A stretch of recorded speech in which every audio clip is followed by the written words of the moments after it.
நண்பர்கள் அனைவருக்கும் என்னுடைய அன்பான வணக்கம். புத்தாண்டு ராசி பலன் 2025. 2025ஆம் ஆண்டு விரைவில் தொடங்கவுள்ள நிலையில் இந்த புத்தாண்டில் ஒவ்வொரு ராசியை சேர்ந்தவர்களும் எந்த விஷயத்தில் கவனமாக இருக்க வேண்டும், யாருக்கெல்லாம் அனுகூலமும் நன்மைகளும் அதிகரிக்கும் என்பதை தெரிந்து கொள்வதோடு பிரச்சனைகளை நுண்ணறிவுடன் சரியான பரிகார வழிகாட்டுதல்களுடன் கடப்பது என்பதை தெரிந்து கொள்வோம். 2025 புத்தாண்டில் ஒவ்வொரு ராசி சேர்ந்தவர்களும் எந்தெந்த விஷயங்களில் எப்படி இருக்க வேண்டும், அதனை எப்படி கையாள வேண்டும் என பல்வேறு விதமான பலன்கள் குறித்து 12 ராசிகளுக்கும் இங்கு கொடுக்கப்பட்டுள்ளது. அது குறித்து இங்கு காண்போம். புத்தாண்டு என்றாலே சிறப்புதான். தற்போது 2025ஆம் ஆண்டு இனிதே தொடங்குகிறது. ஒவ்வொரு புத்தாண்டும் நல்ல முறையில் இருக்க வேண்டும் என அனைவரும் சிந்திப்பது சகஜம்தான். ஆனால் கிரகங்களின் மாற்றங்களை பொறுத்து அளவில் பல்வேறு விதமான சுப மற்றும் அசுப பலன்கள் அனைவருக்கும் உண்டாகும். 2025ஆம் ஆண்டில் ஜனவரி 4ஆம் தேதி புதன் பகவான் தனுசு ராசிக்கு பெயர்ச்சி. அதன் மூலம் தொடங்கி டிசம்பர் 29இல் மீண்டும் தனுசுவில் புதன் நுழைவதோடு முடிவடைகிறது. இந்த ஆண்டில் முக்கிய கிரகங்களான குரு பெயர்ச்சி, சனி பெயர்ச்சி, ராகு கேது பெயர்ச்சிகள் அடுத்தடுத்து நடக்க உள்ளன. கிரகங்களின் இந்த மாற்றத்தால் 12 ராசிகளுக்கு தனிப்பட்ட குடும்ப வாழ்க்கை மற்றும் தொழில், வேலை தொடர்பான விஷயங்களில் முன்னேற்றமும் பாதிப்பும் கலந்தே இருக்கும். அதிலும் குறிப்பாக சனி ராகுவின் இணைவு 50 நாட்கள் வரை நீடிக்க உள்ளதால் உடல்நல பிரச்சனை, புதிய நோய் தொற்று, வேலை தொடர்பான சிக்கல்கள் என வாழ்க்கையில் பல அம்சங்களை பாதிக்கக்கூடியதாக இருக்கும். 2025இல் நடக்கும் முக்கிய கிரக பயிற்சிகள். சனி பயிற்சி மார்ச் 29ஆம் தேதி சனி பகவான் கும்பராசியிலிருந்து பயிற்சியாகி மீனராசிக்கு பயிற்சியாகிறார். குரு பயிற்சி மே 14ஆம் தேதி புதன்கிழமை குரு பகவான் ரிஷப ராசியிலிருந்து மிதுன ராசிக்கு மாறவுள்ளார். ராகு கேது பயிற்சி மே 18ஆம் தேதி ராகு கும்பராசிக்கும் கேது சிம்ம ராசிக்கும் பயிற்சியாக உள்ளார். அது மட்டுமல்லாமல் மார்ச் 29ஆம் தேதி முதல் மே 18ஆம் தேதி வரை 50 நாட்கள் சனி மற்றும் ராகு இணைந்து மீனராசியில் சஞ்சாரம் செய்ய உள்ளார். இப்படி நவகிரகங்களின் பயிற்சி உள்ளிட்ட காரணங்களால் 12 ராசிகளுக்கு கிடைக்கக்கூடிய பலன்கள் இந்த புத்தாண்டில் பல பெரிய கிரகங்கள் தங்களது இடத்தை மாற்றுகின்ற காரணத்தினால் அனைத்து ராசிகளும் சிறப்பான சூழ்நிலைகளை பெறப்போகின்றனர். அவ்வப்போது பல்வேறு விதமான சிக்கல்கள் ஏற்பட்டாலும் யோகங்கள் கிடைக்கக்கூடும். ஒரு சில ராசிகளுக்கு மோசமான சூழ்நிலை இருந்தாலும் அதன் நிலை மாறுபடுகின்ற காரணத்தினால் பலன்கள் சிறப்பாக இருக்கும். அந்த வகையில் இந்த 2025 புத்தாண்டில் ஒவ்வொரு ராசியை சேர்ந்தவர்களும் எந்த விஷயங்களில் எப்படி இருக்க வேண்டும், அதனை எப்படி கையாள வேண்டும் என பல்வேறு விதமான பலன்கள் குறித்து 12 ராசிகளுக்கும் இங்கு கொடுக்கப்பட்டுள்ளன. அது குறித்து இங்கு காண்போம். கன்னிராசி. கன்னிராசிக்காரர்களுக்கு 2025ஆம் ஆண்டு உடல்நலம், கல்வி, தொழில், வேலை, நிதி அம்சம், காதல், திருமணம், வாழ்க்கை, வீடு, நிலம், கட்டிடங்கள், வாகனம் போன்றவற்றிற்கு எப்படி அமையப் போகிறது என்பதை தெரிந்து கொள்வோம். இந்த ஆண்டின் கிரக பயிற்சியின் அடிப்படையில் சில தீர்வுகளையும் நாங்கள் உங்களுக்கு சொல்வோம். அதை ஏற்றுக்கொள்வதன் மூலம் நீங்கள் சாத்தியமான பிரச்சனைகள் அல்லது தடுமாற்றத்திற்கு தீர்வு காண முடியும். பொதுவான பலன்கள். இந்த வருடம் உங்கள் தனநிலையில் நல்ல முன்னேற்றம் காணப்படும். உங்கள் சமூக அந்தஸ்தும் உயரும். குடும்ப உறவுகளுக்கு இடையே நல்லிணக்கம் காணப்படும். உங்கள் உறவினர்களுடன் சுமூகமான உறவு நிலையை தொடர்வீர்கள். திருமண முயற்சிகள் வெற்றியை கொடுக்கும். திருமணமான தம்பதிகளின் தாம்பத்திய வாழ்வு நன்றாக இருக்கும். மின்னணு சாதனங்கள் தயாரிக்கும் தொழில் செய்பவர்களுக்கு தன வருவாய் அதிகரித்து லாபமும் அதிகரிக்கும். அரசு உத்தியோகத்தில் உள்ளவர்களுக்கு பதவி உயர்வு கிடைப்பதன் மூலம் உங்கள் வருமானமும் உயரும். கல்வி படிக்கும் மாணவர்கள் கல்வியில் சிறந்து விளங்கவும் நல்ல மதிப்பெண்களை பெறுவதற்கும் வாய்ப்புகள் உள்ளது. வெளிநாட்டில் உயர்கல்வி படிக்க வேண்டும் என்ற எண்ணத்தை உடைய மாணவர்களுக்கு கல்வி உயர்வை பணத்துடன் உயர்கல்வியில் சேர முடியும். நண்பர்களுக்கு கடன் கொடுக்கும் விஷயத்தில் கவனமாக இருக்கவும். கொடுத்த கடன் திரும்பி வராமல் போவதற்கு வாய்ப்புகள் உண்டு. அதனால் உங்கள் தேவையில்லாத தன இழப்பை ஏற்படுத்தலாம். தங்களின் வாழ்க்கை துணையை நீண்ட தூர பயணமாக வெளியூர்களுக்கு அழைத்து கொண்டு சென்று வருவது தம்பதிகள் இருவருக்கும் இடையே நெருக்கம் அதிகரிக்கும். காதல், திருமணம், குடும்பம் மற்றும் இல்லற வாழ்க்கை. இந்த வருடம் பொதுவாக காதல் உறவில் நல்லிணக்கம் நிறைந்து காணப்படும். ஜனவரி மற்றும் பிப்ரவரி மாதங்களில் தங்கள் காதல் துணையை நீண்ட தூர பயணமாக வெளியூருக்கு அழைத்து சென்று வருவது காதலருக்கு மன மகிழ்ச்சியை ஏற்படுத்தும். ஜூலை மாதம் காதல் உறவில் இருக்கும் காதலர்களுக்கிடையே மனஸ்தாபங்கள் ஏற்படலாம். நீங்கள் உங்கள் காதல் துணையுடன் பேசும்பொழுது கவனமாக பேசவும். செப்டம்பர் மாதத்தில் காதல் உறவில் இருக்கும் உங்கள் இருவருக்கும் இடையே காதல் அதிகரித்து காணப்படும். இருவரும் ஒருவருக்கொருவர் அக்கறை எடுத்துக்கொள்வதன் மூலமும் பரிசு பொருட்கள் பரிமாறிக்கொள்வதன் மூலமும் காதல் உறவுகள் பலப்படும். ஜூலை மாதத்தில் திருமணமான தம்பதிகளுக்கிடையே இருந்து வந்த மோதல்கள் குறைந்து இணக்கம் அதிகரித்து காணப்படும். செப்டம்பர் மற்றும் அக்டோபர் மாத காலகட்டங்களில் புதிதாக திருமணம் செய்து கொண்ட தம்பதிகள் பசுமை நிறைந்த வெளியிடங்களுக்கும் உணவு விடுதிகளுக்கும் தங்கள் வாழ்க்கை துணையை அழைத்து கொண்டு சென்று வருவதன் மூலம் நல்லிணக்கம் அதிகரித்து காணப்படும். கன்னிராசிக்காரர்களுக்கு 2025ஆம் ஆண்டு காதல் வாழ்க்கைக்கு கலவையான பலன்களை தரும். 5ஆம் வீட்டிற்கு அதிபதியான சனி ஆண்டின் தொடக்கத்திலிருந்து மார்ச் மாதம் வரை 6ஆம் வீட்டில் இருப்பார். 6ஆம் வீட்டில் சனி பயிற்சி நல்லதாக கருதப்படுகிறது. கன்னிராசிக்காரர்களுக்கு மார்ச் மாதத்திற்கு பிறகு 7வது வீட்டிற்கு மாறுகிறார். இது காதல் திருமணம் செய்ய விரும்புவோருக்கு உதவியாக இருக்கும். 5ஆம் வீட்டின் அதிபதியான சனி உங்களுக்கு உதவுவார். சனியின் இந்த பெயர்ச்சி அதற்கு எதிராக காலத்தை கடத்தும் நபர்களுக்கு நல்லதாக கருதப்படாது. மே மாதத்தின் நடுப்பகுதி வரை குரு பகவானின் பெயர்ச்சி காதல் விவகாரங்களுக்கு சாதகமாக இருக்கும். எனவே சுக்கிரனின் பெயர்ச்சி பெரும்பாலும் உங்களுக்கு சாதகமாக இருக்கும். அதே நேரத்தில் சிலர் தங்கள் காதல் உறவில் ஏமாற்றமடையக்கூடும்.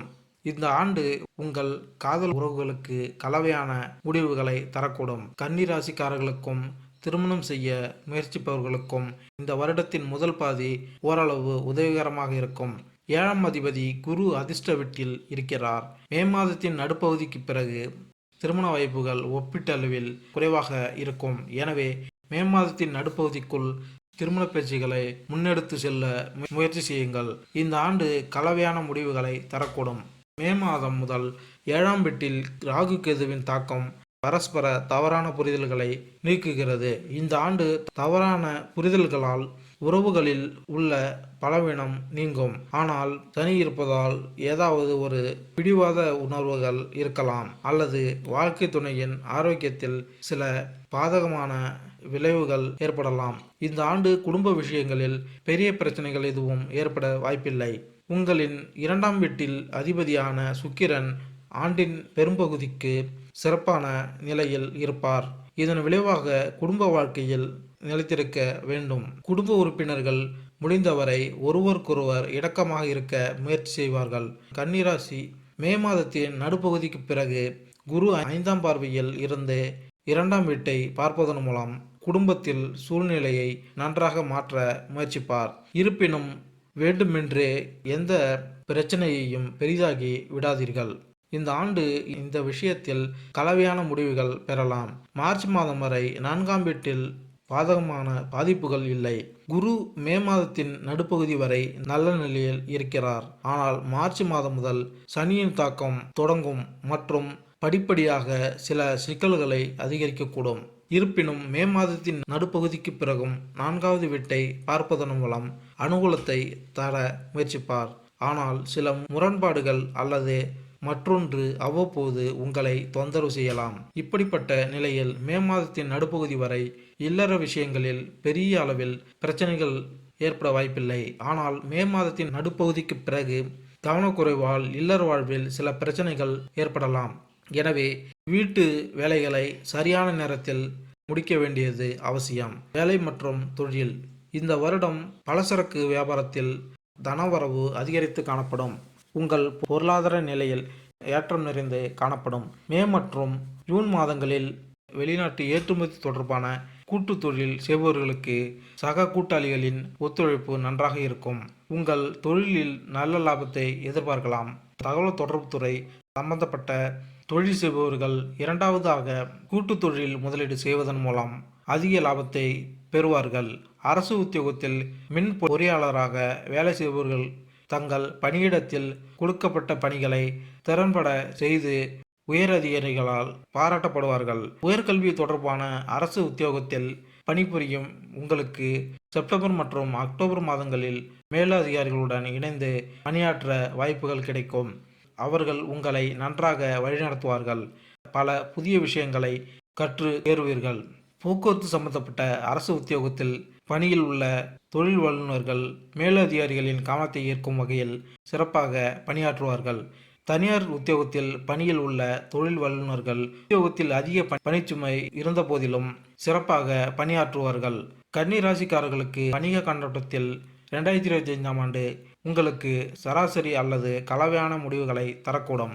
5ஆம் வீட்டின் நிலை இந்த ஆண்டு எதிர்மறை தாக்கத்தை ஏற்படுத்தாது என்றாலும் மே மாதத்தின் நடுப்பகுதிக்கு பிறகு குருவின் பெயர்ச்சி 10ஆம் வீட்டில் இருக்கும். குரு 10ஆம் வீட்டில் பெயர்ச்சிப்பது நல்லதாக கருதப்படுவதில்லை. ஆனால் நீங்கள் பொறுமையுடன் பழைய ஆவணங்களின் உதவியுடன் பணிபுரிந்தால் நீங்கள் நல்ல பிரச்சனைகளை பெறுவீர்கள். மார்ச் மாதத்திற்கு பிறகு சனி 7வது வீட்டில் பெயர்ச்சிக்கிறார். இது வியாபாரத்தில் சிறிது மந்த நிலையை ஏற்படுத்தக்கூடும். ஆனால் இவை அனைத்திலும் சாதகமான விஷயம் ராகு கேதுவின் தாக்கம் 7வது வீட்டிலிருந்து முடிவுகளையும் இந்த ஆண்டு வியாபாரத்தில் மந்த நிலை ஏற்படலாம். ஆனால் அனுபவத்துடன் உத்தியோகங்களுடன் மூத்தவர்களின் வழிகாட்டுதலுடன் செயல்பட்டால் நீங்கள் நன்றாக சம்பாதிக்க முடியும். 2025ஆம் ஆண்டு தொழில் பார்வையில் உங்களுக்கு சராசரியாக இருக்கலாம். சில இடையூறுகள் அவ்வப்போது தென்படலாம். ஆனால் முன்னேற்றத்திற்கான வாய்ப்புகள் உண்டு. ஆண்டின் தொடக்கத்திலிருந்து மார்ச் மாதம் வரை சனியின் சாதக பயிற்சி உங்கள் வேலையை பலப்படுத்தும். உங்கள் வேலையில் உங்கள் மேலதிகாரிகள் மகிழ்ச்சி அடைவார்கள். நிறுவனத்தின் பலம் மற்றும் உங்கள் கடின உழைப்புக்கு ஏற்ப உங்கள் முன்னேற்றமும் சாத்தியமாகும். கன்னிராசிக்காரர்களுக்கு 2025ஆம் ஆண்டின் படி நீங்கள் உங்கள் வேலையை மாற்ற விரும்பினால் இந்த ஆண்டு உங்களுக்கு உதவும். மார்ச் மாதம் முதல் மே மாதம் வரை உங்கள் 7வது வீட்டில் எதிர்மறையான தாக்கம் இருக்காது. எனவே இதற்கிடையில் உங்கள் வேலையில் நீங்கள் மிகவும் நிம்மதியாக இருப்பீர்கள். மே மாதம் முதல் ராகுவின் பெயர்ச்சி சிறு இடையூறுகள் ஏற்படலாம். ஆனால் சாதகமான விஷயம் என்னவென்றால் இடையூறுகளுக்கு பிறகு எல்லாம் நன்றாக இருக்கும். இந்த நேரத்தில் நீங்கள் சாதனைகளையும் வெற்றியாளரை போல் மதிக்க முடியும். நிதி நிலைமை கன்னிராசிக்காரர்களுக்கு 2025ஆம் ஆண்டு பொதுவாக நிதி விஷயங்களில் சாதகமாக இருக்கும். உங்களின் கடின உழைப்புக்கு ஏற்றவாறு நிதி சாதனைகளை தொடர்ந்து அடைவீர்கள். உங்கள் லாப வீடு மற்றும் பண வீட்டில் எதிர்மறை கிரகத்தின் நீண்டகால தாக்கம் இல்லை. உங்கள் வணிகம், தொழில் அல்லது வேலையில் நீங்கள் எவ்வளவு சிறப்பாக செயல்படுகிறீர்கள் என்பதை பொறுத்து நீங்கள் நிதி பலன்களை பெறுவீர்கள். ஆண்டின் தொடக்கத்திலிருந்து மே மாதத்தின் நடுப்பகுதி வரை செல்வத்தின் அடையாளம் குருவின் பெயர்ச்சி உங்களுக்கு நல்ல அனுகூலத்தை அளிக்கும். இதற்கு பிறகு குரு கர்மாவின் வீட்டில் இருப்பார் மற்றும் செல்வத்தின் வீட்டை பார்ப்பார். இது பணத்தை சேமிப்பதில் உதவியாக இருக்கும். ஏற்கனவே சேமிப்பு வைத்திருக்கும் பணத்தை பாதுகாப்பதற்கும் குரு உதவியாக இருக்கும். சுக்கிரனின் பெயர்ச்சி உங்கள் செல்வத்தை பாதுகாக்க உதவும். இந்த வகையில் 2025ஆம் ஆண்டு நிதி விஷயங்களுக்கு பொதுவாக சாதகமான பலன்களை தரும். இந்த ஆண்டு வீடு மற்றும் அடுக்குமாடி வணிக வளாகத்தை கட்டி வாடகைக்கு விட்டு தன வருவாய் ஈட்டுபவர்களுக்கு நல்ல தன லாபம் ஏற்பட வாய்ப்புகள் உள்ளது. பிப்ரவரி மற்றும் மே ஆகிய மாதங்களில் தன முதலீடுகள் சம்பந்தப்பட்ட தொழில் செய்யும் நண்பர்களின் பொருளாதார நிலை சிறப்பாக உள்ளது. ஜூன் மற்றும் செப்டம்பர் மாதங்களில் பங்கு வர்த்தக முதலீடுகள் நல்ல தன லாபத்தை கொடுக்கும். புதிய தொழில் முதலீடுகளில் அரசு வங்கிகளின் மூலம் தாங்கள் கேட்ட கடன் கிடைக்கும். மார்ச் மாதத்தில் குழந்தைகளின் கல்விக்காக கடன் வாங்கும் வாய்ப்புகள் உள்ளது. நவம்பர் மற்றும் டிசம்பர் மாதங்களில் வீட்டுக்கு தேவையான வீட்டு உபயோகப் பொருட்கள் மற்றும் மர சாமான்களை வாங்குவதற்காக செலவுகள் செய்வீர்கள். தொழிலை விரிவுபடுத்த வேண்டுமென்ற எண்ணத்தை உடையவர்களுக்கு ஜூன் மாதம் புதிய நண்பர்கள் மூலம் தன உதவிகள் கிடைக்கும்.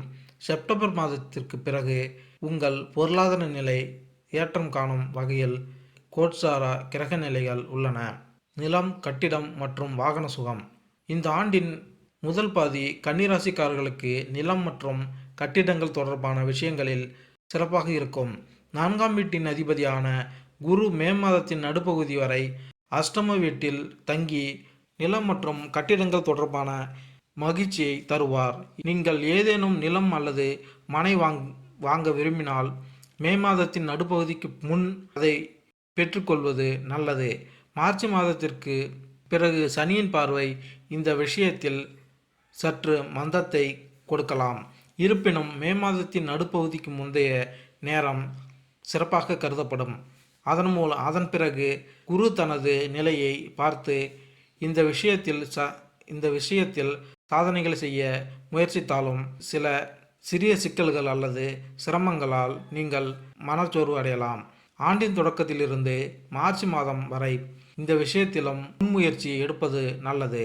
இருப்பினும் மார்ச் மற்றும் மே மாதத்தின் நடுப்பகுதிக்கு இடைப்பட்ட நேரமும் சராசரியான முடிவுகளை தரும் மற்றும் சாதனைகளை அடையும். ஆனால் அதற்கு பிறகு ஒரு வாகனம் வாங்குவது மிகவும் முக்கியம் என்றால் சம்பந்தப்பட்ட மாடல் அல்லது வாகனம் பற்றி கவனமாகவும் முழுமையாகவும் ஆலோசனையை பெற்ற பின்னரே முன்னேறுவது பொருளாதாரமானது. மே மாதத்தின் நடுப்பகுதிக்கு பிறகு வாகனம் தொடர்பான முடிவுகளை மிகவும் கவனமாக எடுக்க வேண்டியது அவசியம். மாணவர் மற்றும் கல்வி. பள்ளி கல்வி படிக்கும் மாணவர்கள் கல்வியில் சிறந்து விளங்குவார்கள். ஜூலை மாதம் பள்ளி கல்வி படிக்கும் மாணவர்களுக்கு மந்தநிலை காணப்பட்டாலும் தேர்வுகளில் நல்ல மதிப்பெண்களை பெறுவார்கள். செப்டம்பர் மாதத்தில் பள்ளி கல்வி படிக்கும் மாணவர்களின் கிரகிக்கும் திறன் கூடும். கல்லூரியில் சேரப்போகும் மாணவர்கள் கல்வித்துறை வல்லுநர்களின் ஆலோசனைகளை கேட்டு அதன்படி நடந்து கொள்வது நன்மை பயக்கும். இயற்பியல் சம்பந்தப்பட்ட முதுகலை பட்டம் படிப்பவர்கள் படித்து முடிந்தவுடன் ஆராய்ச்சி கல்வியில் சேர வாய்ப்புகள் உள்ளது. ஆகஸ்ட் மாதத்தில் உயர்கல்வி படிக்கும் மாணவர்களின் கிரகிக்கும் திறனில் சற்று மந்தம் ஏற்படலாம். அக்டோபர் மாதத்தில் ஆராய்ச்சி கல்வி படிக்கும் மாணவர்கள் கல்வியில் ஜொலிப்பார்கள். புதிதாக ஆராய்ச்சி மேற்கொண்டு ஆராய்ச்சியில் ஈடுபட்டிருப்பவர்கள் வெற்றி பெறுவார்கள். அரசு அலுவலகங்களில் போட்டித் தேர்வுக்காக படிக்கும் மாணவர்களின் கிரகிக்கும் திறன் பிப்ரவரி மாதத்திற்கு பின் கூடும். கன்னிராசிக்காரர்களுக்கு 2025ஆம் ஆண்டு பொதுவாக கல்வி கண்ணோட்டத்தில் நல்லதாக இருக்கும். உங்களின் கடின உழைப்புக்கு ஏற்ப கல்வித்துறையில் தொடர்ந்து பலன்கள் கிடைக்கும். ஆண்டின் தொடக்கத்திலிருந்து மே மாதத்தின் நடுப்பகுதி வரை உயர்கல்வியில் காரணியாக குருவின் பெயர்ச்சி உங்களுக்கு முற்றிலும் சாதகமாக இருக்கும். மே மாதத்தின் நடுப்பகுதி பிறகு குரு நீங்கள் பணிபுரியும் இடத்திற்கு செல்கிறார். அத்தகைய சூழ்நிலையில் தொழில்முறை கல்வி பயிலும் மாணவர்கள் சில கடின உழைப்புக்கு பிறகு நல்ல முடிவுகளை பெறுவார்கள். உயர்கல்வியை தொடரும் மாணவர்களுக்கும் இந்த பெயர்ச்சி நல்லதாக கருதப்படும். ஆனால் மற்ற மாணவர்கள் கடினமாக உழைக்க வேண்டியிருக்கும். ஆனால் மே மாதத்தின் நடுப்பகுதிக்கு பிறகு உங்கள் கடின உழைப்பின் குணத்தை அதிகரிக்க வேண்டியது அவசியம் ஏற்படும். ஆரோக்கியம். கன்னிராசிக்காரர்களுக்கு 2025ஆம் ஆண்டின் தொடக்கம் ஆரோக்கியத்தின் பார்வையில் சற்று பலவீனமாக இருந்தாலும் பிற்காலம் நல்ல பலனை தரலாம். ஆண்டின் தொடக்கத்திலிருந்து மே மாதம் வரை உங்கள் முதல் வீட்டில் ராகு கேதுவின் தாக்கம் இருக்கும். இது ஆரோக்கியத்தின் பார்வையில் சிறப்பாக இருக்காது. ஆனால் மே மாதம் முதல் அவர்களின் செல்வாக்கு நீங்கி ஆரோக்கியம் மேம்படும். மார்ச் மாதத்தின் சனியின் பெயர்ச்சி 7வது வீட்டிற்கு சென்று முதல் வீட்டிற்கு செல்லும். இந்த காரணத்திற்காக ஆரோக்கியம் முற்றிலும் சீராக இருக்க வேண்டிய அவசியமில்லை. இந்த ஆண்டு முந்தைய உடல்நல கோளாறுகள் நீங்கும். ஆனால் புதிய உடல்நல பிரச்சனைகள் ஏற்படாமல் இருப்பதை உறுதி செய்ய சரியான உணவு பழக்கம் மற்றும் யோகா பயிற்சிகள் போன்றவைகள் தேவை. குறிப்பாக இடுப்பு அல்லது கீழ்முதுகில் ஏதேனும் பிரச்சனைகள் இருந்தால் கவனக்குறைவு இல்லாமல் முறையான சிகிச்சை மற்றும் முறையான உணவு முயற்சியை கடைபிடிப்பது புத்திசாலித்தனமாக இருக்கும். உங்கள் ஆரோக்கியம் இந்த வருடம் நன்றாக இருந்தாலும் அவ்வப்போது சில உடல்நல குறைவு வந்து பின்பு சரியாகும் வாய்ப்புகள் உள்ளது. ஆரோக்கியமான உணவு மற்றும் உடல் பயிற்சிகளை தினமும் மேற்கொள்வதன் மூலம் உடல்நல பிரச்சனைகளில் இருந்து மார்ச் மாதத்தில் உங்கள் உடல் ஆரோக்கியத்தில் நீங்கள் கவனம் செலுத்த வேண்டும். ஒற்றை தலைவலி மற்றும் முதுகுவலியால் அவதிப்பட வேண்டியது வரலாம். ஏப்ரல் மாதத்தில் உங்கள் மனம் சோர்வுடன் காணப்படும். உடற்பயிற்சி மற்றும் தியானம் மூலம் உடல் மற்றும் மனநலம் புத்துணர்ச்சி அடையும். நீங்கள் தொடர்ந்து தினமும் தியானத்தில் ஈடுபடுவதன் மூலம் மனச்சோர்விலிருந்து மன அழுத்தத்திலிருந்தும் ஈடுபடலாம். ஜூலை மற்றும் ஆகஸ்ட் மாதங்களில் தாய் மற்றும் தந்தை மற்றும் வயது மூத்தவர்களின் உடல்நிலையில் கவனம் தேவை. தாய்க்கும் அஜீரணம் மற்றும் அடிவயிறு சம்பந்தப்பட்ட பிரச்சனைகள் வரலாம். தந்தைக்கு நுரையீரல் மற்றும் இதயம் சம்பந்தப்பட்ட நோய்கள் வருவதற்கு தாய் மற்றும் தந்தையை தகுந்த நேரத்தில் சரியான மருத்துவ வல்லுநர்களிடம் காண்பிப்பதன் மூலம் அவர்கள் நோயிலிருந்து முழுமையாக விடுபடலாம். நவம்பர் மற்றும் டிசம்பர் மாதங்களில் உங்களுடைய மூத்த சகோதரத்தின் உடல்நிலையில் அக்கறை தேவை. உங்கள் மூத்த சகோதரர்களுக்கு நெஞ்சு எரிச்சல் மற்றும் வயிறு உப்பசம் போன்ற பிரச்சனைகள் தலை தூக்கும் என்பதால் மூத்த சகோதரத்தின் உடல்நிலையில் கவனம் தேவை. அவர்கள் வயிற்று தீங்கு விளைவிக்காத சுகாதாரமான உணவு வகைகளை எடுத்துக்கொள்வது உடல் ஆரோக்கியம் மேம்படும்.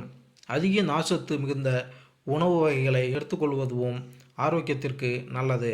பரிகாரங்கள்: கருப்பு பசுவை தவறாமல் பரிமாறவும். தொடர்ந்து விநாயக பெருமானை வழிபடுங்கள். குங்கும பொட்டு நெற்றியில் தொடர்ந்து தடவவும். புதன்கிழமைகளில் பாசிப்பருப்பை சமைத்து உங்கள் வீட்டு பூஜை அறையில் உள்ள மகாவிஷ்ணுவிற்கு நெய்வேத்தியமாக படைத்து குடும்பத்தில் உள்ள அனைவருக்கும் வழங்கி வருவதன் மூலம் தொழிலில் ஏற்றம் ஏற்படும். திருமணமாகாமல் இருக்கும் கன்னி பெண்களுக்கு புது துணி வகைகளை தானமாக கொடுப்பது உங்கள் வாழ்வில் அதிர்ஷ்டத்தை கொடுக்கும். புதன்கிழமைகளில் பச்சை வண்ண வஸ்திரம் அணிவது வெற்றியை கொடுக்கும். சிவனடியார்களுக்கு அன்னதானம் செய்வது சிறப்பு. மாணவர்கள் கல்வி கற்பதற்கு உதவி புரிவது வாழ்க்கையில் ஏற்றத்தை கொடுக்கும். அனைத்திலும் வெற்றி கிடைக்க கணபதி பூஜை மேற்கொண்டால் நன்மை உண்டாகும். மேலும் இந்த வீடியோ உங்களுக்கு பிடித்திருந்தால் லைக் பண்ணுங்கள், கமெண்ட் பண்ணுங்கள், மறக்காமல் சப்ஸ்கிரைப் பண்ணுங்கள். நன்றி, வணக்கம்.